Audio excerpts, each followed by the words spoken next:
I gotta be honest, when I started doing these videos, the very first one, the very first day of school, I did not imagine that there was gonna be a need for me to continue to make these.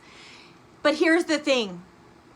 I'm seeing a level of discouragement amongst educators that makes me want to do something, say something, cheerlead, encourage, but I gotta do something because I can't stand by and watch educators who I know are accomplished teachers who have their whole hearts in this become discouraged and downtrodden. I won't sit by and not say anything because teachers, you're incredible.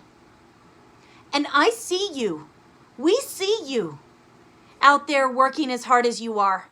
And I just want to say, education is extremely important.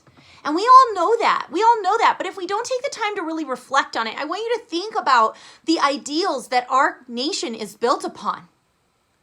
It is built upon the idea that in the United States of America, you can dream a dream and you can make it happen. But let me ask you, how do you do that? Well, it's in our classrooms. The dream and the make it happen is in the classrooms of the United States of America. And who is at the helm of that classroom? A teacher. Now don't melt down with the amount of pressure that I just put on you. But I want you to remember how vital and important you are. To decide to become a teacher is to decide to sacrificially serve because you're not going to get paid for all those hours. You already know that. You've been in the profession long enough to know. There's no way that you are going to get paid for all the hours that you are going to put in. We all know that. All right? But that's not what you were doing it for. It's never what you were doing it for. You've been doing it for the kids all along. And last week I was pretty hard on parents. I said that the parents are basically out there writing all these hateful emails. And I want to bring up something else today. I want to bring up the amount of pressure that everybody is in.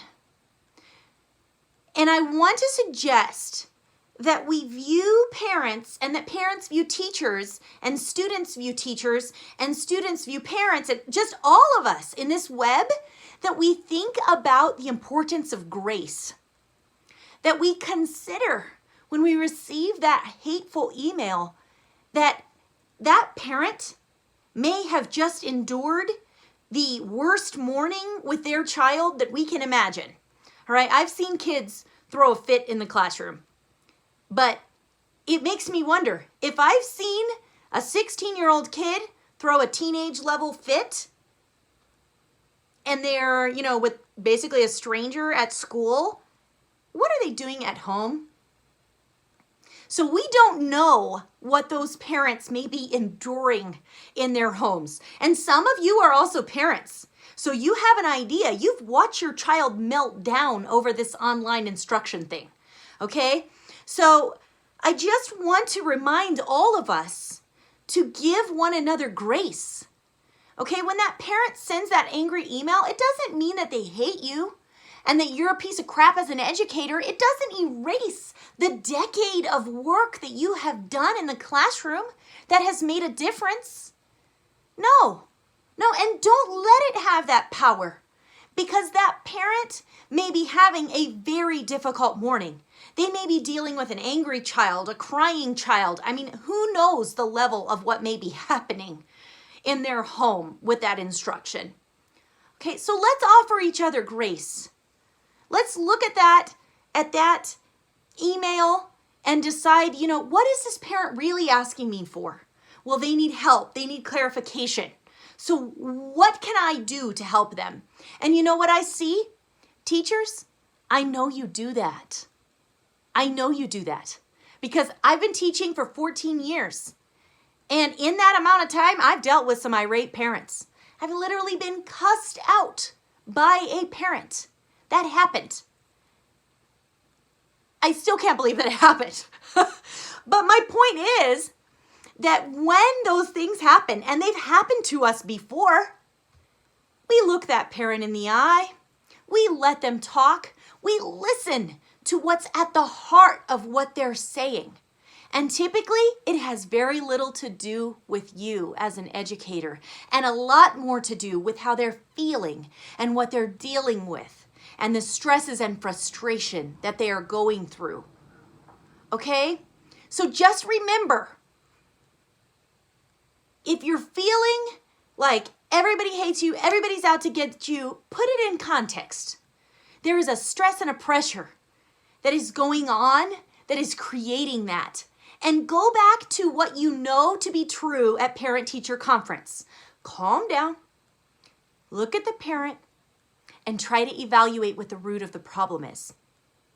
Because at the end of the day, you know this as well as I do, you didn't get into this for the parent.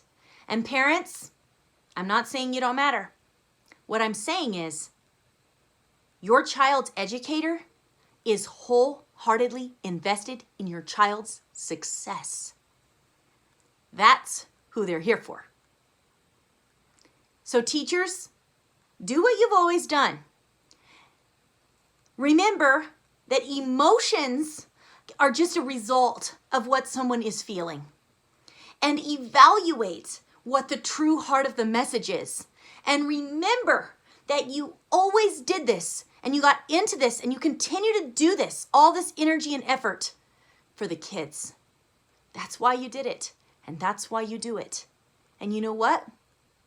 I see you. I see you. There's a whole lot of us out here that see you, and we appreciate you. Keep doing what you're doing, because you're incredible. And this is as difficult as you think it is. And you can do it. I'm proud of you. I am so proud to be an American educator alongside you.